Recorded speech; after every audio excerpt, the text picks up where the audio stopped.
नमस्कार. चला, आज एका अशा इंटरेस्टिंग विषयाबद्दल बोलूया, जो आपल्या जवळपास प्रत्येक इलेक्ट्रॉनिक उपकरणात लपलेला असतो आणि त्यांना शक्ती देतो. हो, आपण बोलतोय एका छोट्या ट्रान्सफॉर्मरबद्दल.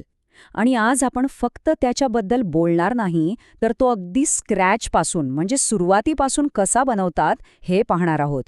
माइंडस्टिक्स फाउंडेशन ट्रस्टने हा माहितीपूर्ण प्रवास आपल्यासाठी आणला आहे, जिथे आपण कागदावरची थिअरी प्रत्यक्षात एका चालणाऱ्या डिव्हाइसमध्ये कशी बदलते हे बघणार आहोत.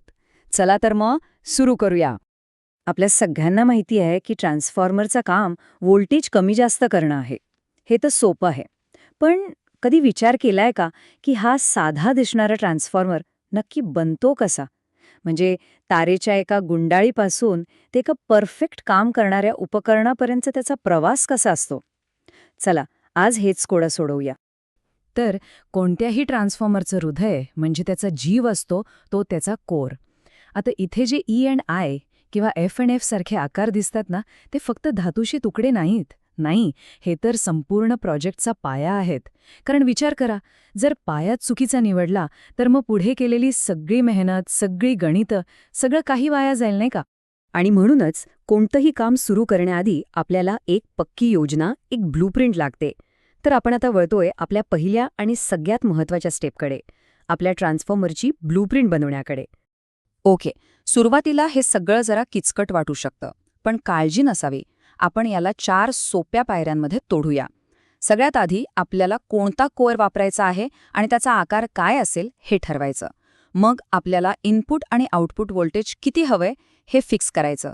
तिसरं, त्याचं केव्हीए रेटिंग काय असेल हे ठरवायचं. आणि सगळ्यात शेवटी जे खूप महत्त्वाचं आहे ते म्हणजे वाइंडिंगसाठी तारेचे किती फेरे लागतील ते मोजायचं. चला तर, आता वेळ आली आहे कागदावरच्या प्लॅनला ॲक्शनमध्ये आणायची. हां, तो टप्पा आहे जिथे थोडी गणिताची जादू वापरून आपण व्होल्टेजच्या आकड्यांना तारेच्या खऱ्याखुऱ्या फेऱ्यांमध्ये म्हणजे टर्न्समध्ये बदलणार आहोत. आणि या गणितामधला सगळ्यात महत्त्वाचा हिरो आहे टर्न्स, प्रति व्होल्ट, ज्याला आपण सोप्या भाषेत T/V म्हणू. आता हे काय आहे? तर हे एक असं प्रमाण आहे जे आपल्याला सांगतं की बरोबर 1 व्होल्ट मिळवण्यासाठी तारेचे किती फेरे गुंडाळावे लागतील.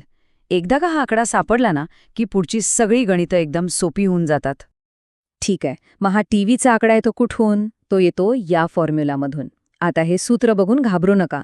हे फक्त कोरची ताकद, त्यातलं चुंबकीय प्रवाह म्हणजे मॅग्नेटिक फ्लक्स आणि आपल्या विजेची फ्रिक्वेन्सी या सगळ्यांना एकत्र आणतं. यात बी म्हणजे फ्लक्स डेन्सिटी, ए म्हणजे कोरचा एरिया आणि एफ म्हणजे फ्रिक्वेन्सी.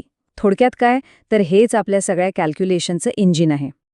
बरं, इतकं सगळं गणित केल्यावर आपल्याला मिळतो हा एक छोटासा आकडा 0.0753. हो, आकडा खूप लहान दिसतोय, पण आपल्या या उदाहरणासाठी हाच तो मॅजिक नंबर आहे. खरं तर ह्याच एका आकड्यावर आपल्या ट्रान्सफॉर्मरच्या वाइंडिंगचं पूर्ण भविष्य अवलंबून आहे. आणि बघा, एकदा का आपल्याला हा टीव्हीचा आकडा मिळाला की पुढचं काम अगदी सोपं. प्रायमरी आणि सेकंडरी कॉइलसाठी किती फेरे लागतील हे काढण्यासाठी जास्त काही करायचं नाही. फक्त त्या व्होल्टेजला आपल्या टीव्हीच्या आकड्याने भागायचं. बस, आपल्याला एकदम अचूक उत्तर मिळतं. आणि हे बघा, इथेच सगळं जुळून येतं. एका बाजूला आहेत आपली सगळी गणितं, आपले आकडे, आणि दुसऱ्या बाजूला आहे तो खराखुरा बॉबिन, ज्यावर आपण प्रत्यक्षात वायर गुंडाळणार आहोत. म्हणायला गेलं तर हाच तो क्षण आहे जिथे थिअरी आणि प्रॅक्टिकल एकमेकांना भेटतात. या चार्टकडे बघितलं की एक गोष्ट लगेच लक्षात येते. व्होल्टेज आणि टर्न्स म्हणजे फेऱ्यांची संख्या यांचा थेट संबंध आहे. बघा, 240 व्होल्टच्या प्रायमरीसाठी आपल्याला जवळपास 3000च्या वर टर्न्स लागतात, पण कमी व्होल्टेजच्या सेकंडरीसाठी फक्त 80 टर्न्समध्ये काम होते. सोपा हिशोब आहे, जितकं जास्त व्होल्टेज तितके जास्त टर्न्स. चला, समजा आपला ट्रान्सफॉर्मर तयार झाला. पण थांबा, काम अजून संपलेलं नाही. किंबहुना आता सगळ्यात महत्त्वाचा टप्पा येतोय, आणि तो म्हणजे सेफ्टी टेस्टिंग. कारण एक गोष्ट लक्षात घ्या, एक असुरक्षित ट्रान्सफॉर्मर फक्त कामाचा नाही असं नाही, तो धोकादायक सुद्धा असू शकतो.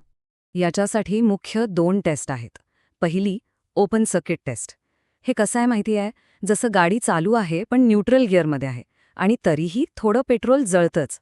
यातून आपल्याला नो लोडवर किती लॉस होतोय ते कळतं. आणि दुसरी आहे शॉर्ट सर्किट टेस्ट.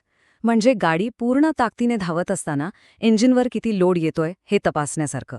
यातून फुल लोडवर होणारा लॉस समजतो. या 2 टेस्ट झाल्या की आपल्याला त्याच्या परफॉर्मन्सचं पूर्ण चित्र मिळतं. पण फक्त ट्रान्सफॉर्मर बनून झालं नाही. हे तर अर्धच काम झालं. खरी चॅलेंज आहे त्याला वर्षानुवर्षे व्यवस्थित चालू ठेवण्याची. तर मग त्याची काळजी कशी घ्यायची तेही बघूया. लक्षात ठेवा, प्रत्येक ट्रान्सफॉर्मरचे 3 मोठे शत्रू असतात. पहिला, ओलावा किंवा आर्द्रता, जी आतलं इन्सुलेशन खराब करते. दुसरा, ओव्हरलोड, म्हणजे क्षमतेपेक्षा जास्त भार, ज्यामुळे खूप उष्णता तयार होते. आणि तिसरा, अर्थातच अतितापमान, जे हळूहळू ट्रान्सफॉर्मरचं आयुष्य कमी करतं. आणि म्हणूनच या शत्रूंना दूर ठेवण्याचा एकच उपाय आहे नियमित देखभाल.